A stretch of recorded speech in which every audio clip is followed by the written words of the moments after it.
Here at Physio Matters, we think physio matters. Become a member today and access over 500 webinars, get free tickets to shows and access new content instantly. Access at home, work or on the train to make sure your CPD is on track. physio-matters.com. More content than the all-you-can-eat buffet cart.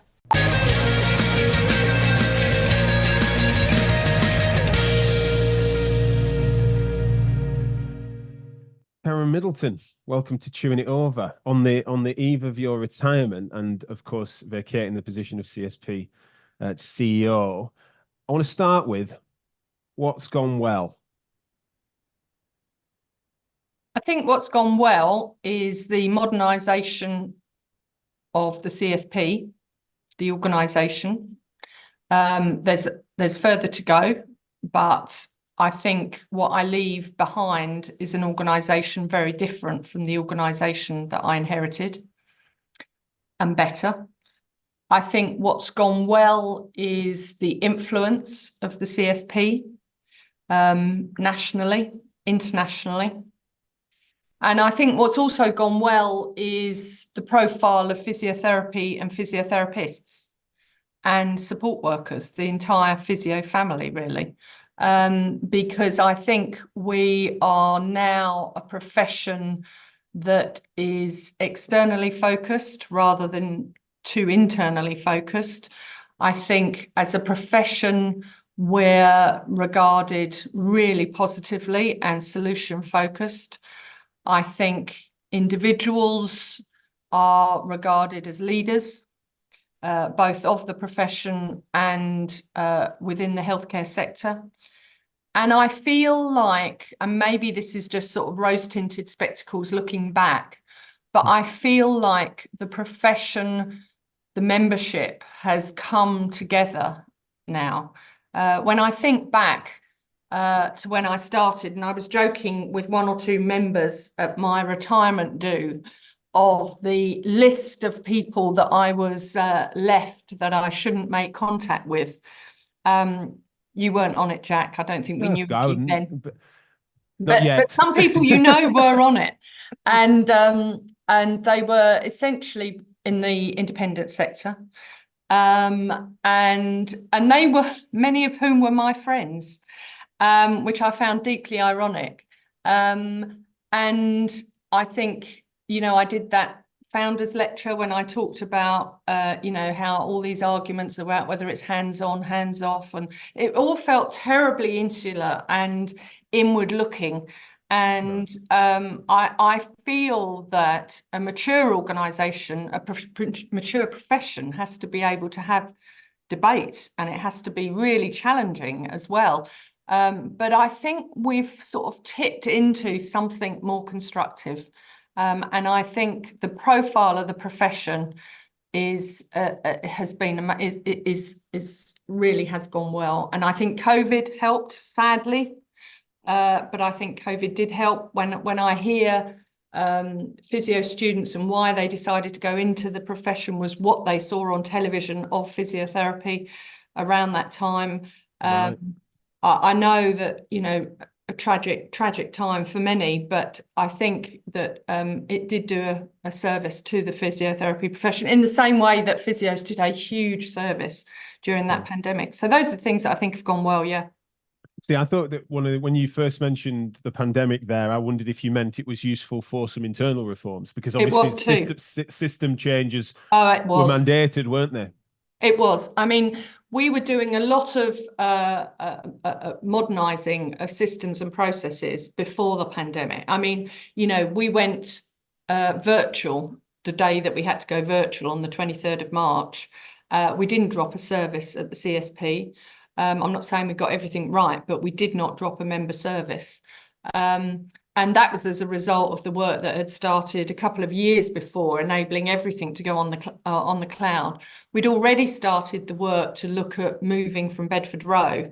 And of course, there was a lot of resistance from staff because it's, for many people, where they've always worked, and concern about where we might end up working, et cetera, et cetera. But actually, that really enabled us to move that much faster than we would have done otherwise. And, you know, looking to work in a hybrid way, more flexibly. All of that came as a result of the pandemic. And you know, sometimes you need those things to create that shift. And you think about the profession, you know, it sort of came into its own after World War One, and then really rehab took off World War Two. And I sort of think COVID pandemic probably had a significant impact.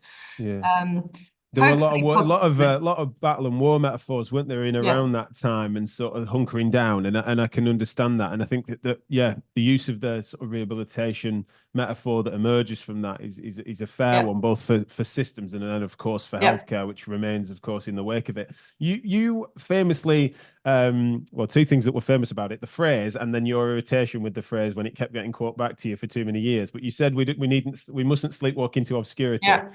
Which I thought was a cracking line. And then later on, you sort of ended up being a bit irritated to some extent because it hung around for longer because Yeah. you felt that we had made progress more than that line was suggesting. You know, so just can you talk through what it was you were observing then, and at what point you felt that had become a dated phrase? Well, I think the reason that I was so irritated enough to coin that phrase was that I came to the CSP, albeit I'd been a member for all my working life. I came to the CSP as one of its stakeholders. So, you know, I was the most senior allied health professional in England, and, you know, working for a government, working for the Department of Health, then NHS England, and knew how the CSP was regarded. And of course, if you know, you know, I was a physio and am a physio, so you know, I had skin in the game, and you know, I found it really difficult when, you know, oh, it's the typical CSP again, you know, negative, anti-change, resistant, and uh, and I was particularly irritated because, you know, I could see that the sort of the demographic and the context for healthcare was such that physio could be the solution to so much of all of this. And so it was the sort of irritation as a stakeholder that got me to that place. And then when I came to sort of a CEO, you know, the relentless arguing about, you know, really ridiculous small things when there was this massive context out there, was what was worrying me. And I So it thought, was like none of it could feel to matter if the reputation didn't get yeah, improvement, right? That's but how also you I sort of saw thought, it at that civil service level, and you were fairly yeah, well qualified to observe that, right? yeah, oh yeah, and I thought, you know, if we're not careful here, you know, we're going to be sort of squabbling away in one room, whether it's hands on, hands off, independent sector versus the NHS. I mean, you know, on and on and on it goes. Yeah. While out there, they've developed a new profession that's off and running. You know what I mean? And that's what I meant, that we could literally sleepwalk into our own oblivion. Yeah. And it was a call to arms, really. It was also, I mean, you know, it was I was invited to give the founders lecture before I applied for the job. Right. And I didn't then know that. I sort of thought once I was a member of staff, I probably couldn't do it. And Natalie at the time said, well, I don't see any reason why not. I mean, it was probably more that they, you know, God, if we've got to find someone else to do it at this short notice. But anyway, so I did it. And I thought, right, this is going to be my manifesto then. And I have Yeah. never, ever taken so long or so much thought over a presentation before, to the point that I actually read it because I was sort of, I really wanted to make sure I got my point across. And, you know, and so the point, so it irritated me in that, you know, every time I did an interview or Q&A or anything, people would ask me, what do I mean? I mean, to the point that I started saying, what do you think I meant? You know, Yeah.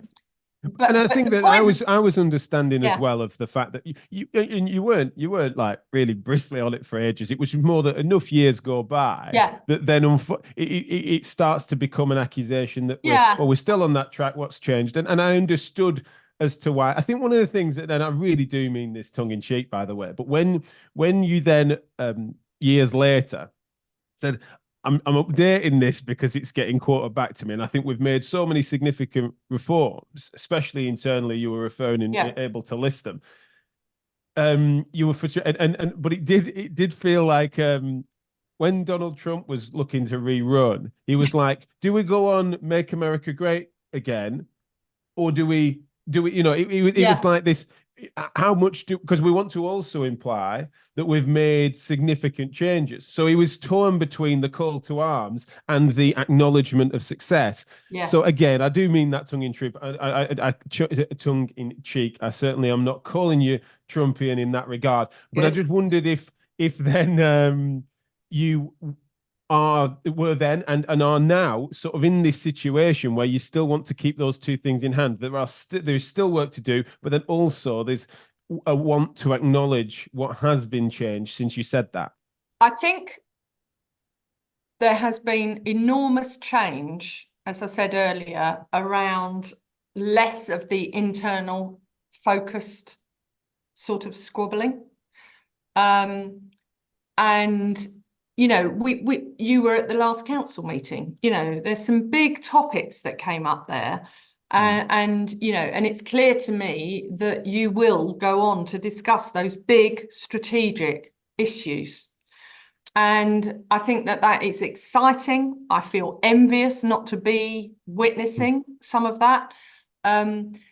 So I think that as a profession, that has changed, and I think, you know, it was almost there just before COVID. But I think that COVID, the pandemic sort of had such an impact, didn't it, on all of us in all of aspects of our lives, that, you know, you start to sort of think there's bigger and more important things here. So I think, you know, and I always said, the job of change within the CSP, the organisational development that I needed to do, would take at least 5 years. And I remember when I'd been here 5 years, and it was just before the pandemic, and I just thought, my job is not done. My job is not done. My intention had always been to retire at 60, but to have another CEO post after the CSP. But none of my career plans have ever gone as I intended them, ever. So, but I knew at 5 years that my job wasn't done, and also that there wasn't that tipping point for the profession. There wasn't the confidence that I now see. So a really good illustration to me of the confidence of the profession is the attitude towards other professions, particularly in the MSK world, for example, where, you know, there's sports therapists, other therapists. And there was a time when, you know, there was such anxiety about these people. And I can remember saying, there's enough work for everyone. You know, we can't have it that there isn't enough people to deal with this demand and this need. And then there are others that can do it, and we're not happy for that. And I think, you know, the work, I think the project is called Collaboration, Not Competition, that we've done recently. And I think that that is a great stepping stone to something more, because it seems to me that the profession is now confident in its own identity to then be able to collaborate with others and not see it as a competition and therefore have to get defensive. I think, you know, the issue between the independent sector and the NHS, there's room for all. You know, it's not lost on me. People talk about, you know, Ish, our first Black chair. He's also the first independent sector chair. You know, I mean, when I started at the CSP, you know, we had an independent sector representative, because remember, it was a representative council at the time. I think there might have been one, there might have been two. And it was very, very tense, very difficult. And now we've got independent sector chair, you know, which I just think brilliant. You know, Ash, who I appointed, I didn't appoint him because he's from the independent sector. Director of Practice and Development, to my knowledge, he's the first director from the independent sector.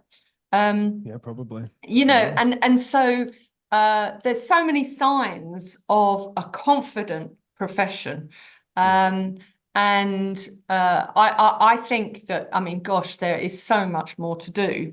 And part of me feels really envious of John Cowman coming in, because I just think, you know, God, you've got such a plan. I'm not saying everything's right. I'm not. He's got, you know, there's lots still to do.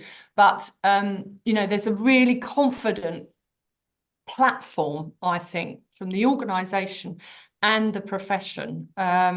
And, you know, I just hope that it's, you know, it's just going to keep building and recognising, particularly the organisation, that the change, you know, when I started talking about change at the beginning, I was just talking to a member of staff here who was there at the beginning, and she was saying, oh God, you know, it's just like, oh, this woman keeps going on about the change that we need to see and all this business. And she said, and I've just learned that, you know, we've just got to keep evolving.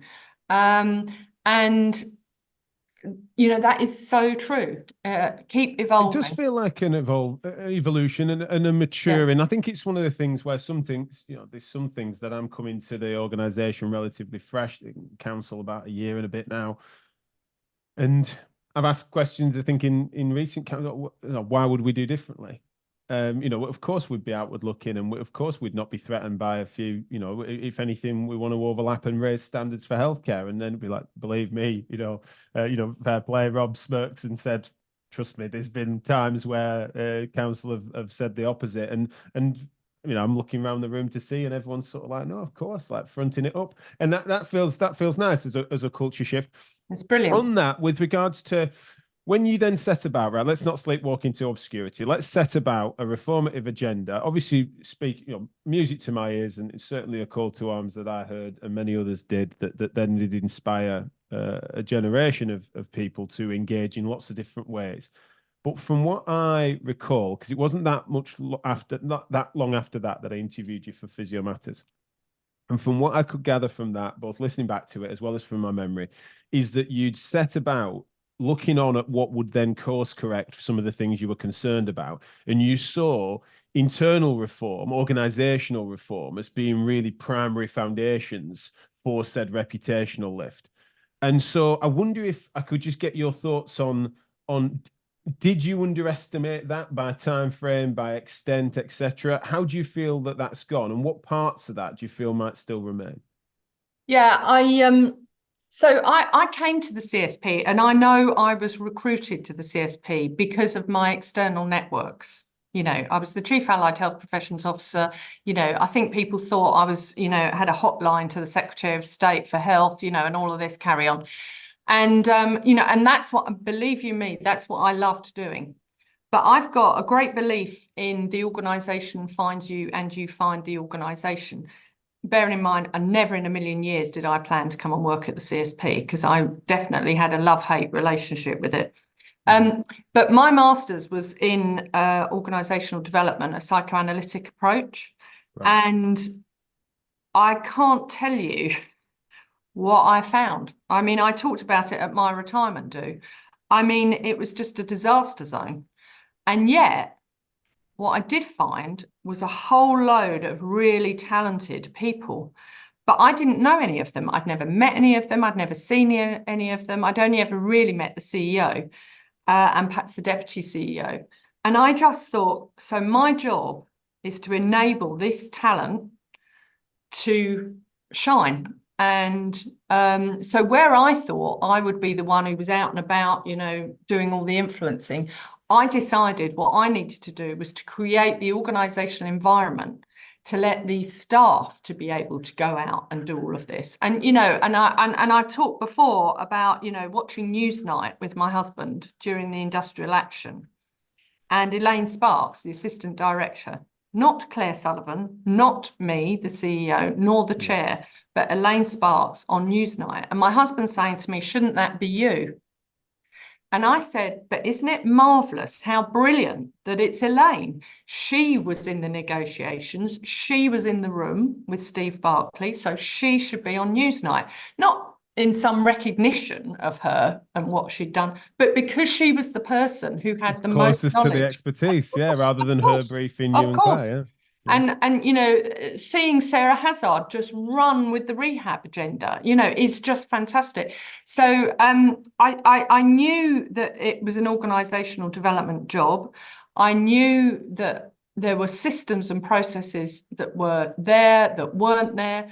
And I do remember, I think it was about 2.5 years, no, maybe less than that, about 18 months, 2 years in, and my husband saying to me, are you ever going to come home and not tell me of some other hideous thing that you've discovered? And it was like every stone I turned over, there was something else. Right. And I mean, there was a point where I just needed a break from all of this. And bearing in mind, I also had people around, you know, and it was very hard because people were working hard.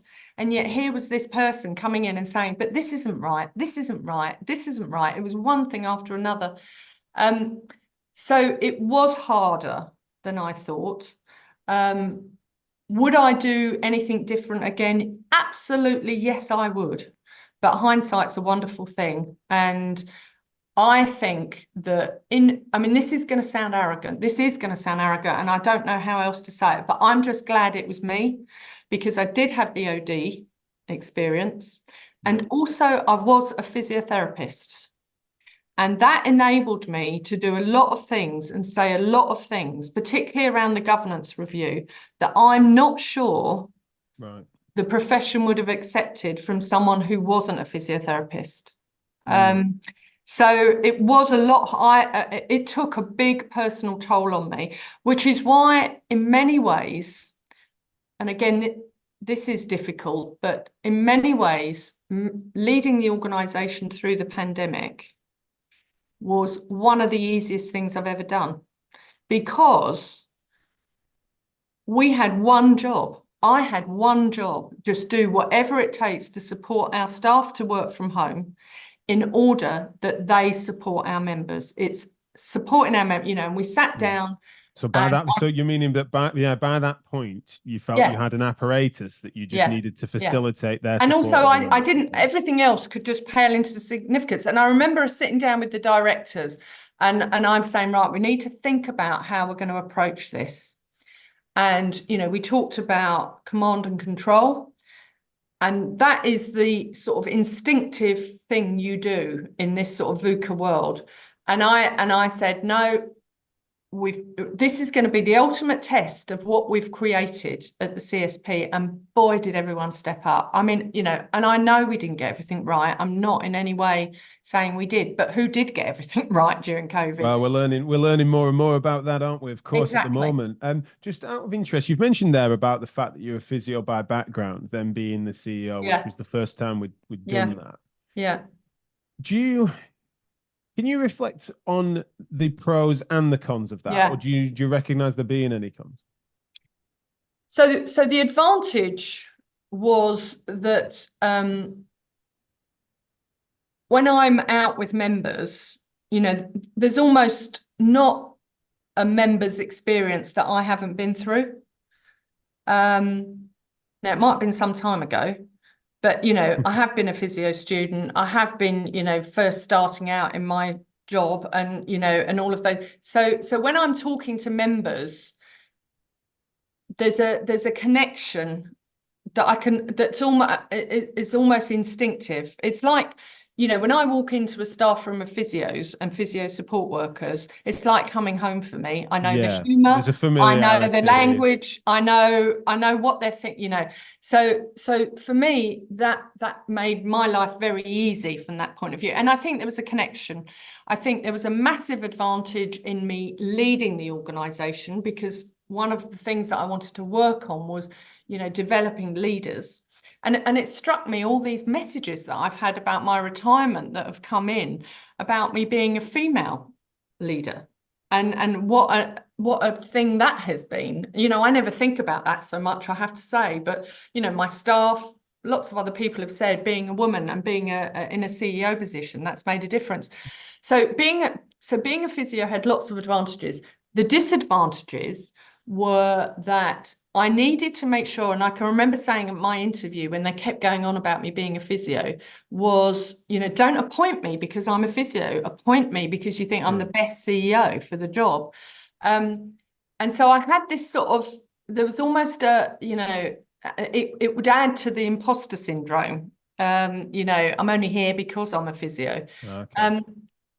It was tricky for me and the director of practice development. It was Natalie Beswetherick at the time, because my role had been professional, the professional advice, and she was the most senior physio in the country, if you like, until I came.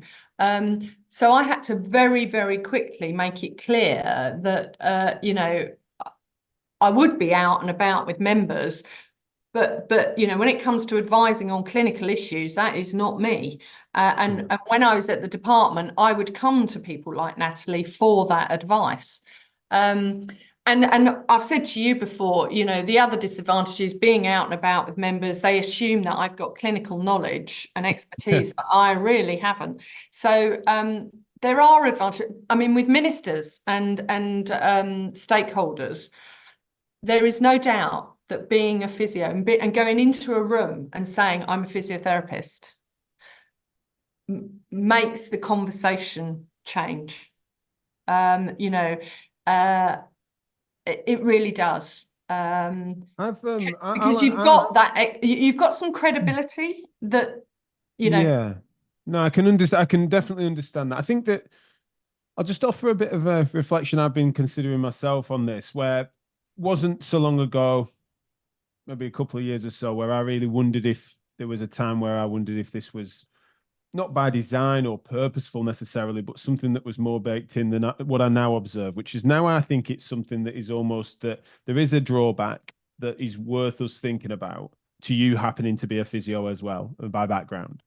And currently, I know you retain your registration, but I'm just meaning that my thoughts now is that there is something that we've got to try to find a way to correct for, where you have ended up, and I mentioned this in the podcast we did years ago, is that there is a process where, well, we've grown our own, and therefore she becomes the best of us, both symbolically and that reputation as to having come through the ranks in different things. And it's regularly referenced in various contexts in the CSP that you used to be a steward and all those sorts of things, right? So you've been there.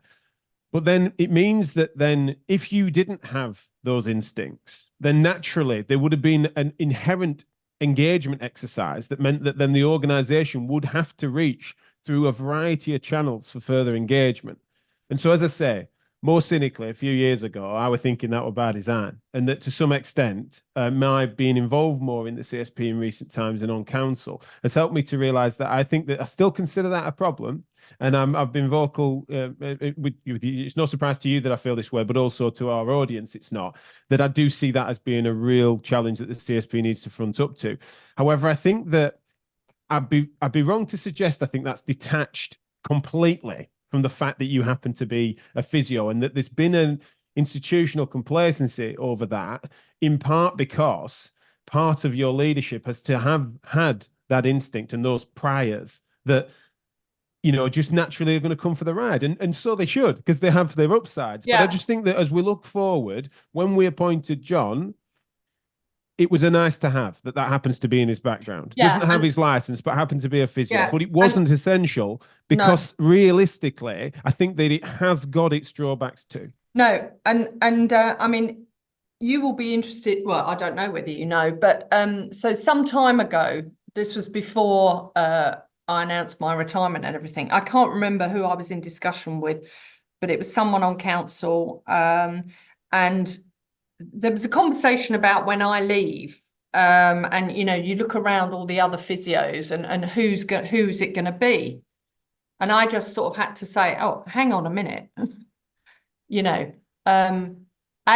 why would you limit your pool to just the physiotherapy profession, and secondly, I'm not sure that when I go, the organisation or the council should be looking for a physio.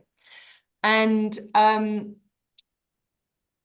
it was like the person I was talking to, I can remember, was quite shocked at this.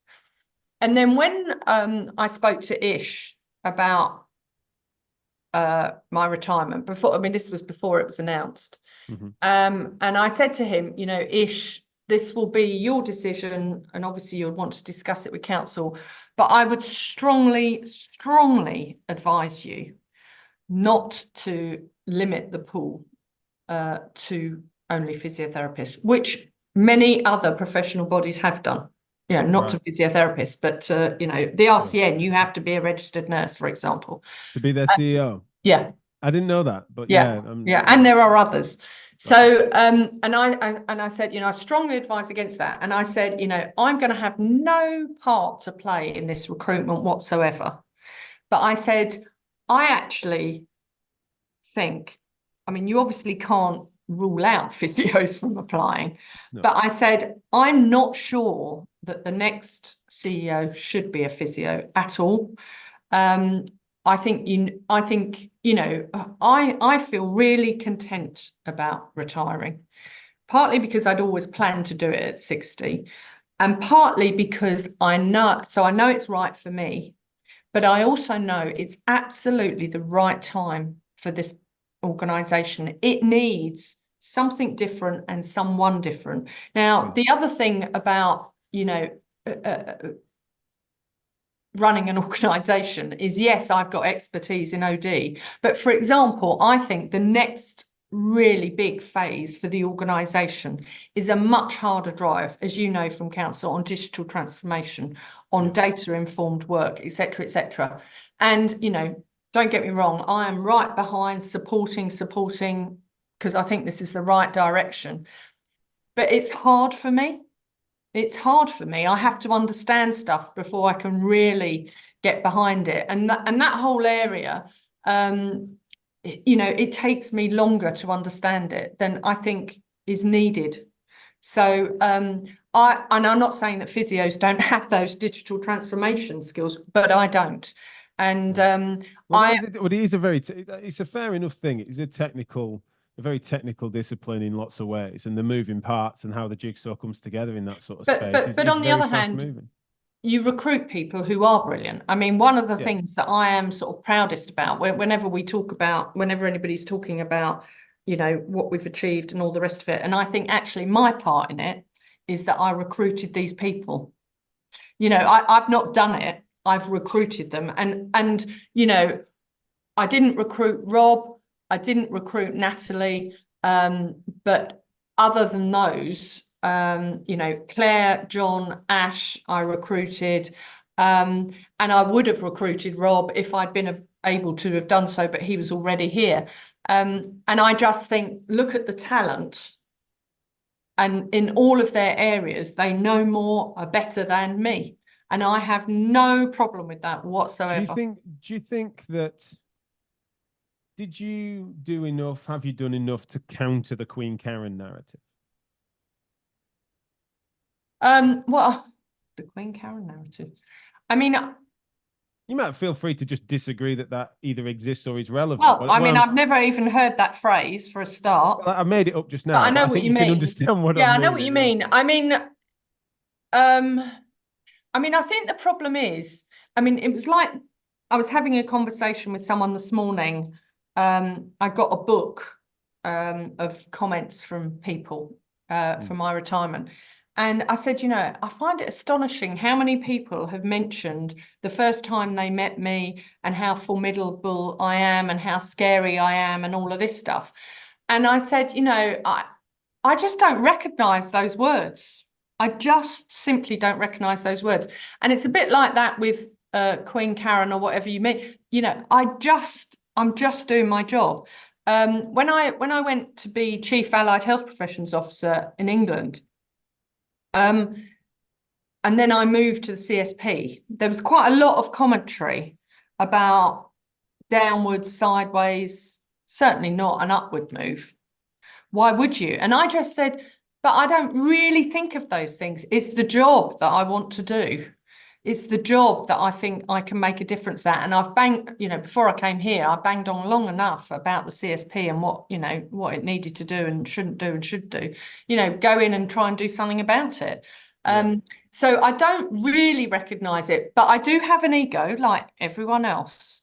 And there is no doubt that it's nice to be recognised, it's nice to be known. But I can honestly say to you, absolutely hand on heart, that as long as that can make a difference to where the organisation is and where the profession is, that's, at the end of the day, job done for me. And if it means, putting on that crown every now and then, so be it. Yeah, well, in the spirit of my question, it's that I remembered when we'd spoken on the podcast the first time, where it had come up where I'd sort of challenged some of that, where people had said like the part of their professional highlights reel was that they shared a cab with you once and stuff, right? They were kind of deifying you a bit. And I'd forgotten that specific story until I listened to the podcast back. But that's kind of what I'm meaning. And then it kind of speaks to the fact that, again, referencing that podcast, me and you had a back and forth where we clearly disagreed as to the rate of change and things. And you quite understandably said to me, look, there's things going on behind the scenes. You're just going to have to trust. But what I'm not saying, Jack, is come back to me in 5 years. I agree with you. It needs to move faster than that. Now, there weren't any specifics, and it's not as if I'm here with any sort of gotcha. But it's just that one of the things that I think is sort of, I would say, been central to mine and your relationship, for want of a better term, over the years, is that it's been this art of the possible that has been challenging, that I've been sort of the utopian of which you might agree with in principle on some things, but fundamentally there's a rate of change that any organization and any culture can tolerate, and that if only you knew, Jack. And to be fair, that has been persuasive to me in lots of ways. And I've given what I feel was hopefully an appropriate space to both you and the organisation over time. There's people on our audience that have been irritated at that, what they consider me backing off. There's been others that feel like I've always been too aggressive. And I'm not here to please anyone, just as you haven't been. However, in the spirit of that, I just wonder if we can just have a back and forth about the fact that then, if as you're now retiring, do you feel that the calls for more rapid change were naive, or no, I don't just mean by me. I mean, you'll have heard it from others,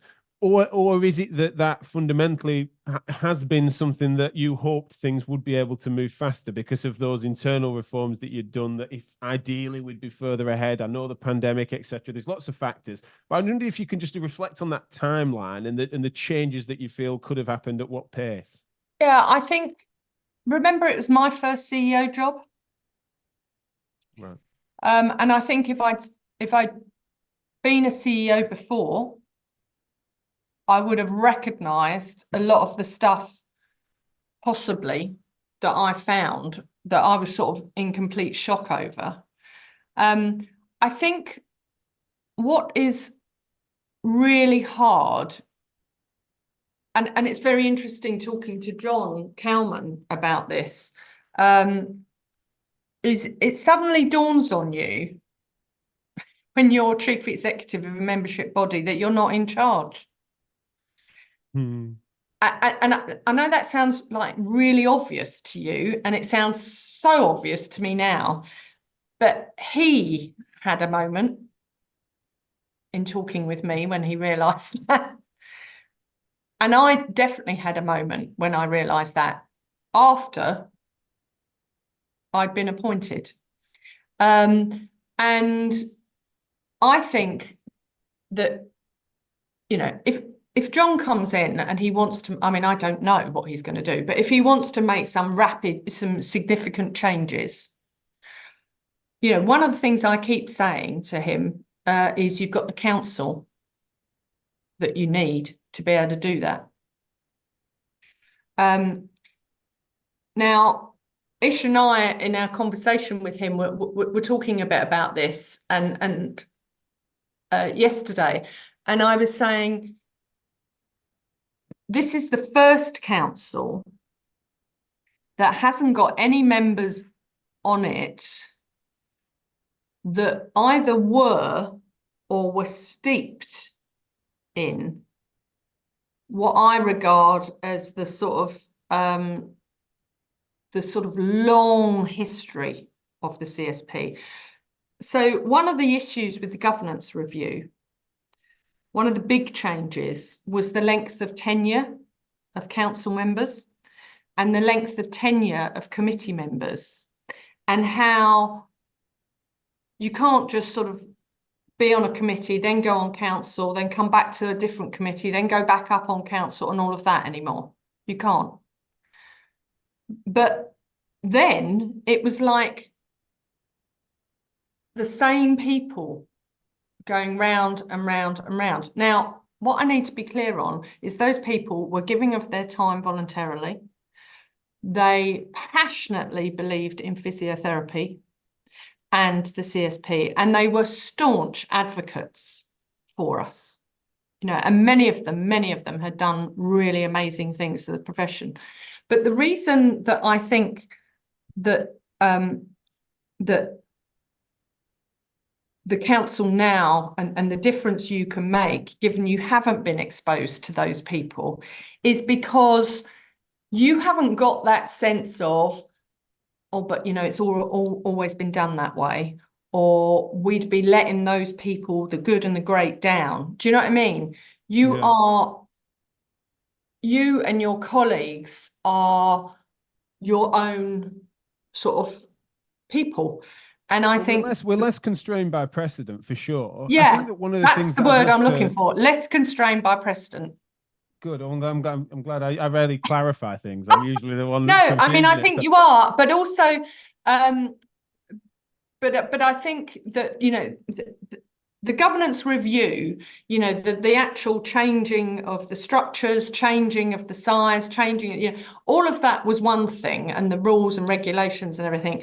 But the behaviours and everything else had to come afterwards. And Alex Mackenzie was a fantastic chair at that transition point. And then, of course, we had COVID, which, just buggered it up for everyone, really. But I do think that this council is the first of the modern era, if you like. That's how I describe it. And so, just for those that are listening in that might not understand exactly the obvious sort of distribution of powers as it exists, is the executive, of which is the member of staff run by the chief exec, or to operate the organisation and to run that off a strategy that is then run by the council, and a strategic set of documents that then they would to be deployed.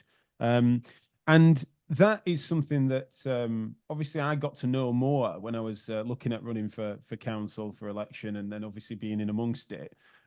What's your sort of general assessment as to how well that split of powers works as of now? I can understand where it's come from, but I mean as of now. I think so the reason it's like that is because we're a trade union and we're governed by trade union legislation, which means the governing body has to be from the elected members. So we can truly say we're member-led. Now, you'll be familiar with the members that write in, ring in, email, whatever, about council decisions and not agreeing with the council decisions. Well, that's the downside of democracy, isn't it, really? That's what you get. I think, so I think it's absolutely right. And, what I was trying to do with the governance review was ensure that, the council was holding the chief exec to account. And if the chief exec was mad or bad, that the council could deal with it, rather than all decisions coming to the CEO, because then it wasn't member-led.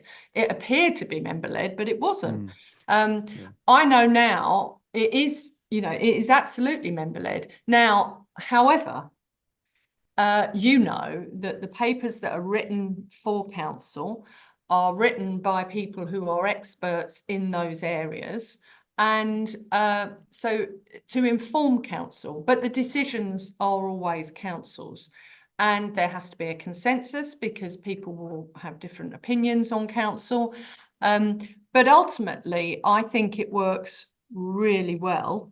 I think it is, I've always described, and Mike Hudson, who does all the governance work, describes the executive and the council as a Venn diagram with an overlap in the middle. You know, essentially council is there for strategy, and essentially the executive under me is there for the operation. But there's definitely an area of overlap. And then the 4 committees are there to inform council on detailed areas of work. I think it can be hard for the executive and it can be hard for council. I think the issue about council is we could get anyone, you know, with loads of experience or no experience. Do you know what I mean? It's not like the executive, which is paid and appointed and assessed against a whole load of criteria. It needs to be safe by design in the way in which we can create it. And if we go on to create precedent that suits the people in the room now, then that's not going to be good for the security of the legacy that then needs to be created. So that it does need to be thoughtful in that regard. It does need to be thoughtful. Go on, sorry. I was just going to say, and you know, and I suppose this was quite a shock for me when I came, was, you know, the diversity, and I don't mean the protected characteristics because we haven't got that diverse a profession at all, but in terms of where people are at and what they think is as diverse as the population.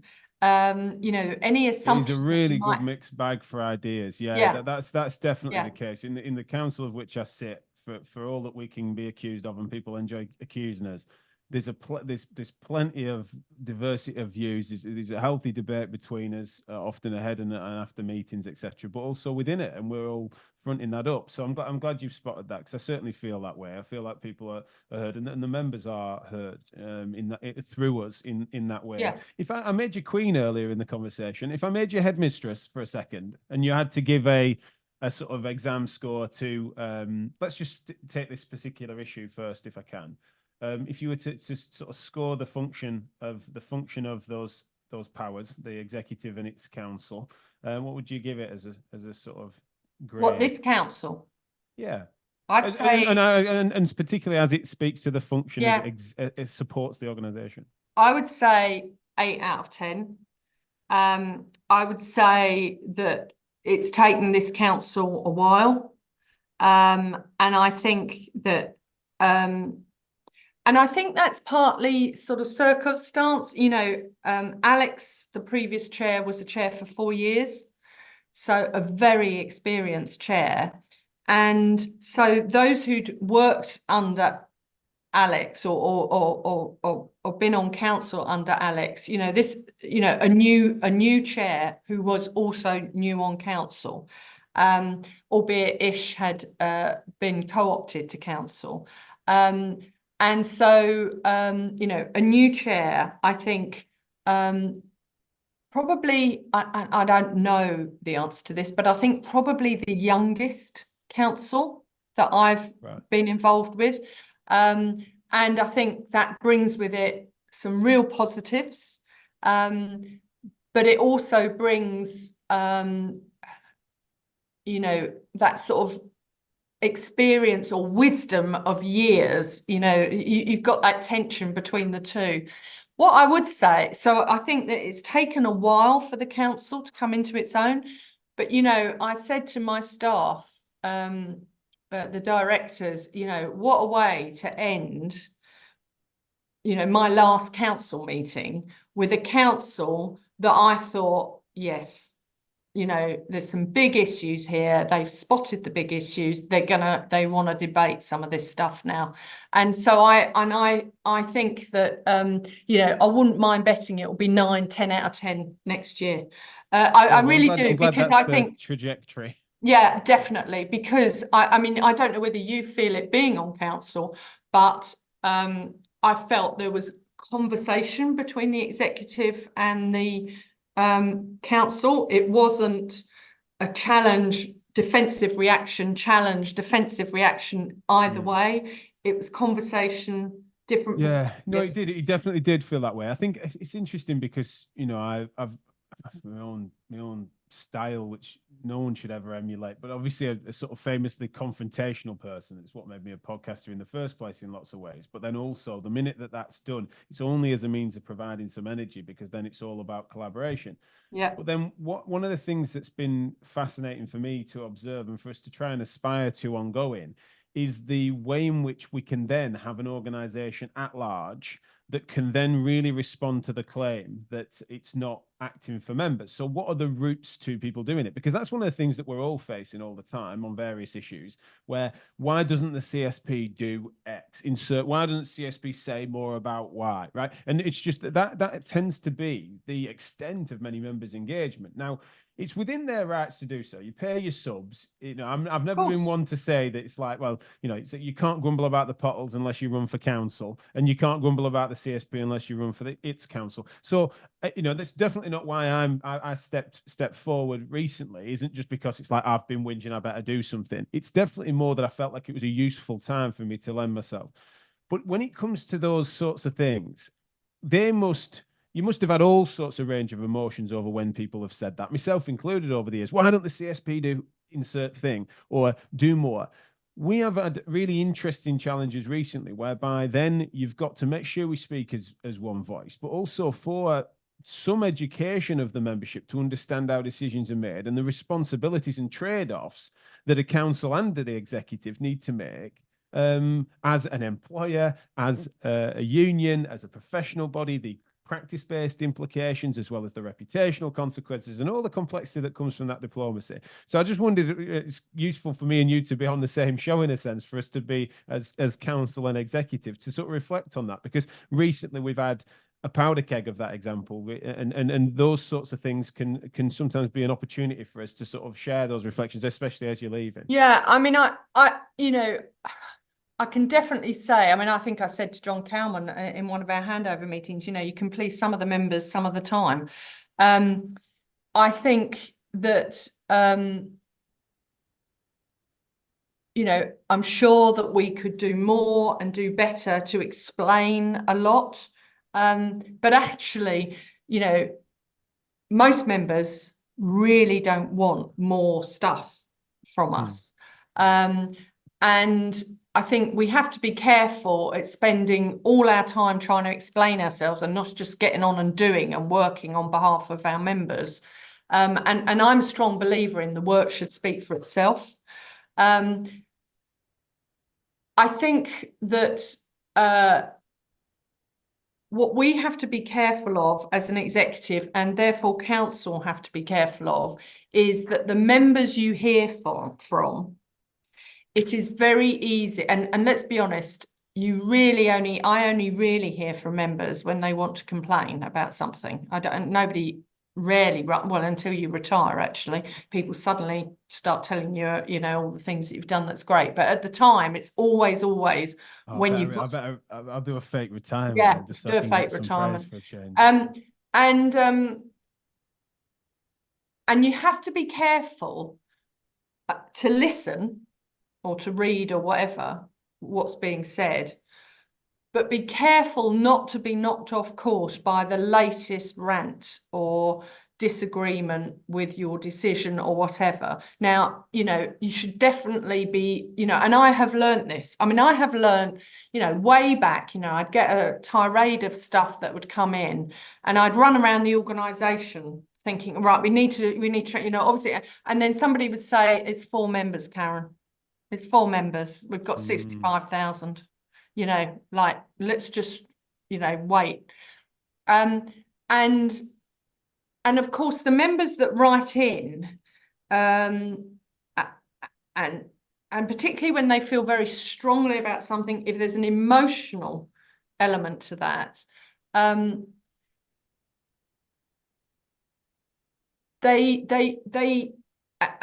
I mean, it's like the whole echo chamber thing that it's they probably have tested it out with, their friends, their colleagues, who probably feel the same, because we all tend to socialise with people who feel the same.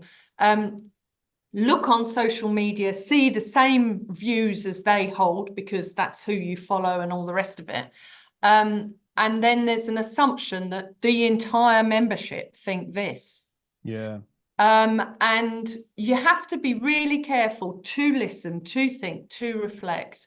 I mean, for example, you know, the Gaza-Israel scenario, which, you know, I observed council reflect, consider, discuss. I mean, we went way over time because it's such a serious subject. It's so important to many members. But some of the most vocal members appear to be talking on behalf of the membership. And of course, what council and certainly myself and my staff are getting is members writing in saying, you're going too far. Why are you even having anything to do with this subject? You're a professional body, you're a trade union. It's got nothing to do with employment rights or professional practice. And anyway, you know, what difference does it make in the Middle East what the CSP thinks anyway? You've got members who are feeling very pro Palestine. You have members who feel very pro-Israel, and any mention of ceasefire is deeply political. And I watch council try to navigate this. And I am certain that all of them, all of you on council, will have had your own personal views and, for all I know, personal experience. And I think what I watched was a council come to a decision knowing that it wouldn't necessarily be popular with many members, but nevertheless took that decision, which was very brave, I think. And I have no doubt that if you'd come to another decision and come down and made some different statement, we would have still had the emails, etc., etc. And I suppose what I find really, I feel for council about is you are a group of volunteers. You're not paid for this. You know, the abuse, etc. I get, you know, you could argue I'm paid to get it. You know, there are times when I just want to write back and say, you know, I'm a human being as well, don't you? But you know, to a certain extent, I and my staff are paid to. You as volunteers are not. You have stepped up and do this work on top of your day job, which you will know is not easy to fit in. And you're trying desperately to make sense of one of the most complex situations that, let's be honest, those that are in positions of influence and are paid to try and resolve this issue in the Middle East can't do either. So do you know what I mean? I have absolute empathy with how council have had to navigate not just this situation, but many other situations which are hard. But the one thing that I am heartened by in all of this is that council is not ducking making these decisions, that the membership do feel they can express themselves. And let's be honest, you know, council you have made yourself accessible to the members to be able to make direct contact with you. I have made myself accessible for members to be able to make direct access to me. So it's one of those things that, you know, I really admire this council and any council actually for taking up that leadership role, because it's a thankless task in many ways. Yeah, well, I think one of the things that would you be, because you've heard council this, you know, since I've been there, each meeting we've said that part of our hope is for an improvement in access, transparency, openness of comms, articulating what's going on in a different way, trying to be as to modernize, which coincides, of course, with the digital transformation needs internally of the organization.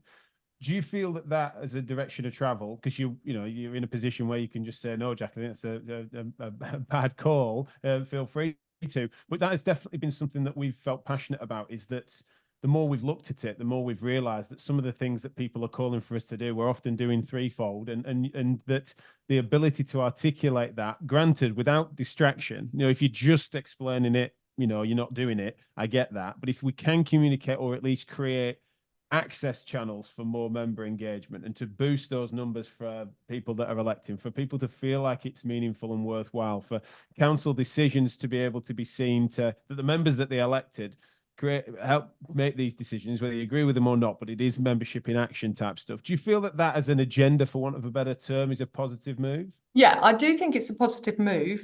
But I do think there's got to be some realism to it.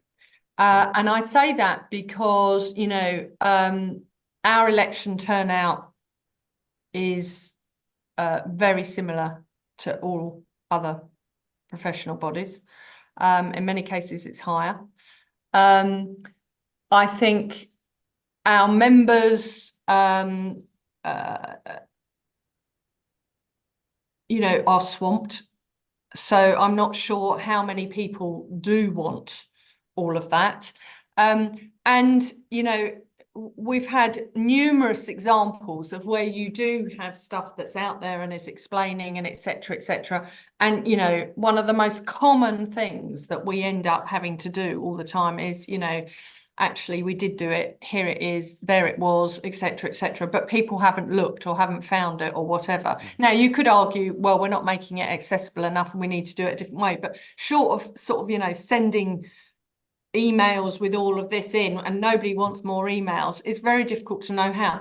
I do think horse to water and make it. Yeah, but I do think that is an important part of the way. I think one of the things, because I hear that, and I think it's a really fair point that governance have responded to us as council and to me as an individual when I look at those numbers. I think one of the reasons that I feel that there's something we could be ambitious, but it could be considered naive, I accept. But it's just that because we've got such a significant monopoly in that space compared to most organizations, that the capture, the density is an interesting one, where the majority of UK physios that are registered are then chartered through being members of the CSP, means that then, and because of the influence it's increasingly carving, means that then is a really important voice. And so to back that up means that we should be aspiring for double the normal turnout for an organisation like that, because it's something that ends up having more clout. And it's not a Royal College tinkering with standards. And I'm not just saying that's all that Royal Colleges do, but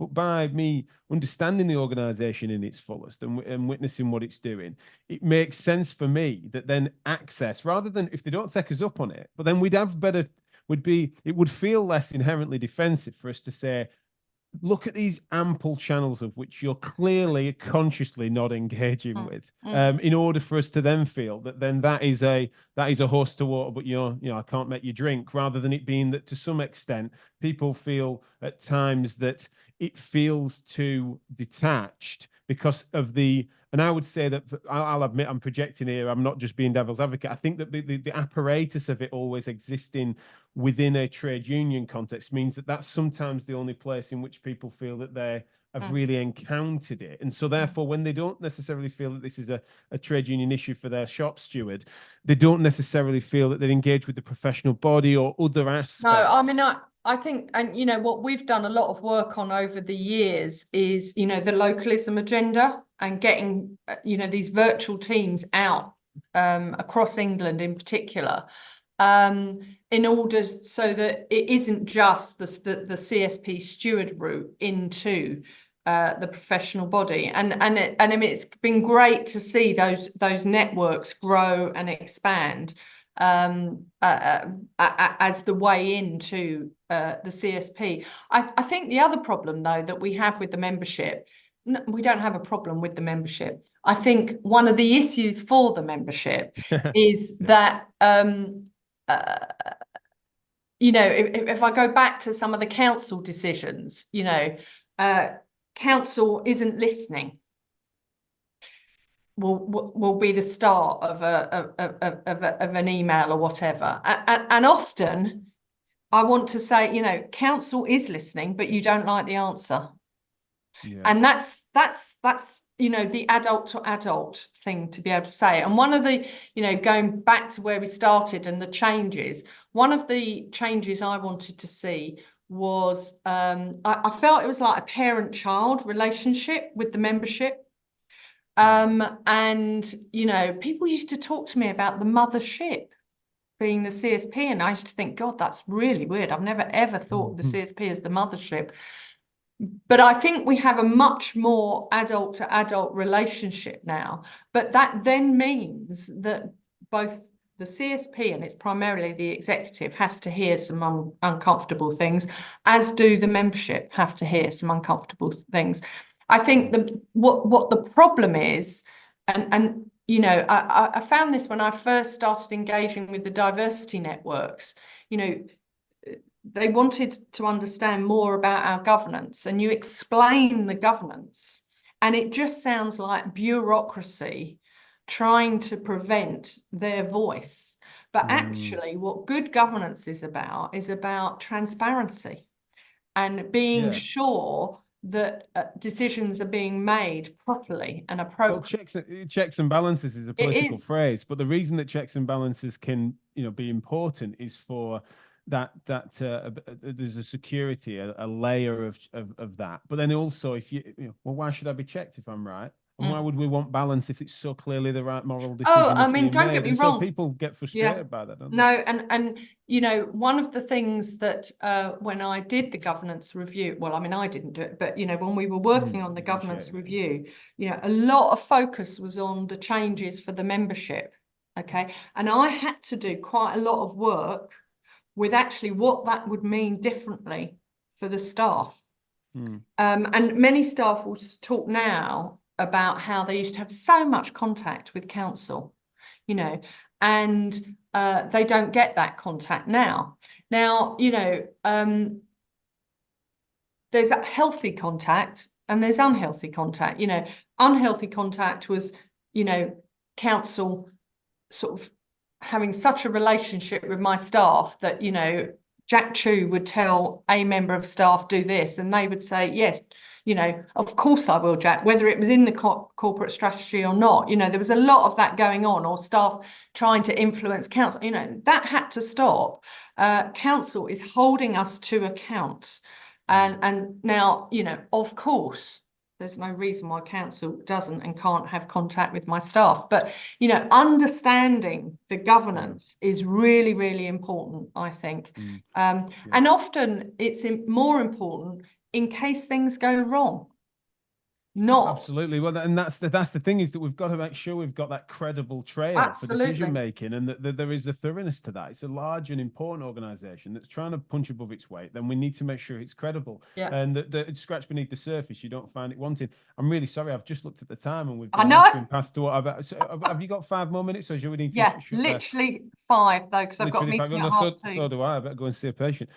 So see, I'm sorry, I didn't realise we'd gone so over time. But yeah, let's wrap up. One thing that I did want to make sure I mentioned, because it seems really relevant to within COVID, is a member of staff at the CSP had said to me that whilst they happened simultaneously, she'd said that despite that her reflection was that even though we're a healthcare associated body, the death of George Floyd was as influential at that time on the organisation as the pandemic was, and they happened at the same time, and you could never separate all of those things off. But how so, and what do you see as being the future for the organisation in that direction, in an important cultural issue? Yeah, I mean, at my my retirement do, because I had 2, an internal one and an external one, for want of a better word. But every time I went near this subject, I broke down. And the reason is because it was such a painful time for me personally, but also for the organisation, because I think it required an acknowledgement and an apology, personal apology, as well as a sort of corporate apology for what we hadn't done. and for what we'd missed. And there was work on equity, diversity and inclusion, but it was invisible, below the radar, and you know, it just wasn't there. And I think that when I think back, you know, in the same way that I think COVID I was clearly focused, knew what we had to do. The murder of George Floyd and the acceleration of Black Lives Matter, and then the development of our EDB strategy, I have never, ever felt so at sea about what to do on a very personal level. And yet, you know, as chief exec, I mean, I couldn't wobble. So whilst I didn't know what we were going to do or how we were going to do it, I knew that we had to do something really, really important. And, you know, thankfully, the diversity networks, many staff, and many colleagues and members sort of moved us forward on developing that strategy. You know, again, many mistakes made. And, you know, sometimes I thought, God, we'd take 2 steps forward and 1 step back. But we did develop a corporate strategy. We have embedded those objectives within, we did develop an EDB strategy. We've embedded those in now the corporate strategy. We are seeing some tiny signs of change. I think, you know, and again, in my handover to John Cowman, you know, I've stressed to him that this is the most significant thing for our profession now in terms of the diversity of membership. But equally, I mean, you know, something I said at my retirement do, you know, we're having conversations now that are really hard, but we would never have had them before. There would never have been that voice for some of our most marginalised groups of members to be able to speak out and speak up. And of course, it's uncomfortable, it's difficult, but that doesn't mean to say it shouldn't happen. And I think that the profession has got a long way to go. I mean, you know, we talk about emails from members and stuff. I mean, some of the things that I get sent to me are so disturbing and so, you know, I mean, I can't even believe that they're part of our profession. But why should our profession be any different from society at large, I suppose? It's interesting that, isn't it? Because I think we sometimes do. There is this natural self-selection that occurs to the, you know, what we are by nature, a set of professionals. Therefore, there's a threshold there in lots of different ways, from the way in which you've selected into it. You've selected into a healthcare profession, which does. So you end up making. There are some reasonable priors to make as to why. I think so. However, with regards to the breadth of cultural and economic views as to why that wouldn't then map onto someone's politics means that you're going to have a major breadth there, including people that are very obnoxious over important social issues. And particularly, I mean, you know, think about the future of the profession, and really, you know, we're reflecting back, but, you know, what's the future? You know, if I have to keep listening to students, Black and minority ethnic students and their experience, not from their universities, but on placement with their practice educators, physiotherapists, it's outrageous. It is completely and utterly outrageous what they experience. And so while that is continuing, you know, we've got a massive job to do, massive job. And, you know, I really do think that, you know, COVID, the murder of George Floyd, you know, in my sort of tenure have been the 2 big events, really.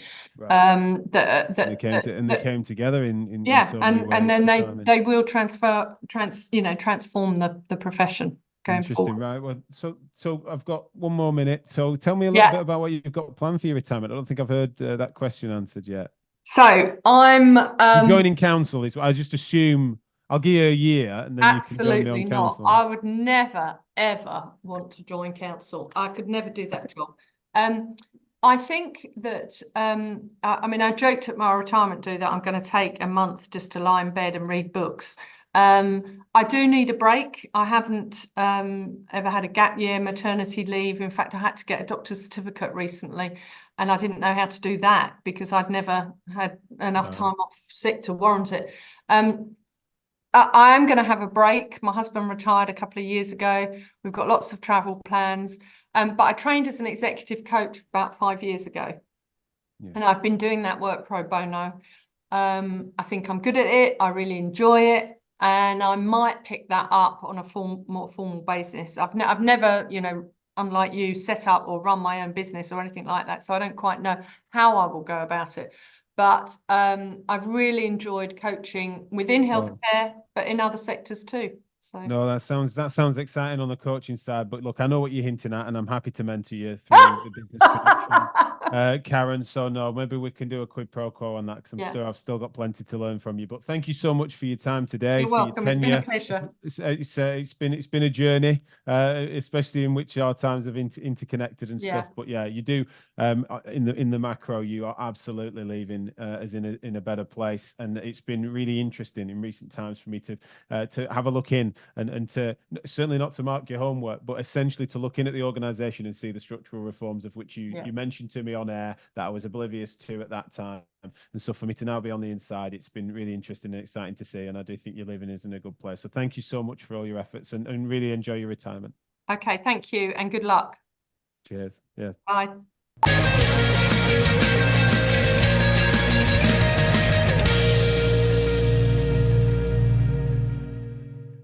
Are you tired of stick people drawings stinking up your exercise programs? Do you wish you had an exercise prescription software that had hundreds of pictures, videos, fully customizable text, inbuilt virtual consultation software, and you could send it by email or WhatsApp? If that software existed, I bet you would want a 3-month free trial, wouldn't you? Just go to rehabmypatient.com/physiomatters now.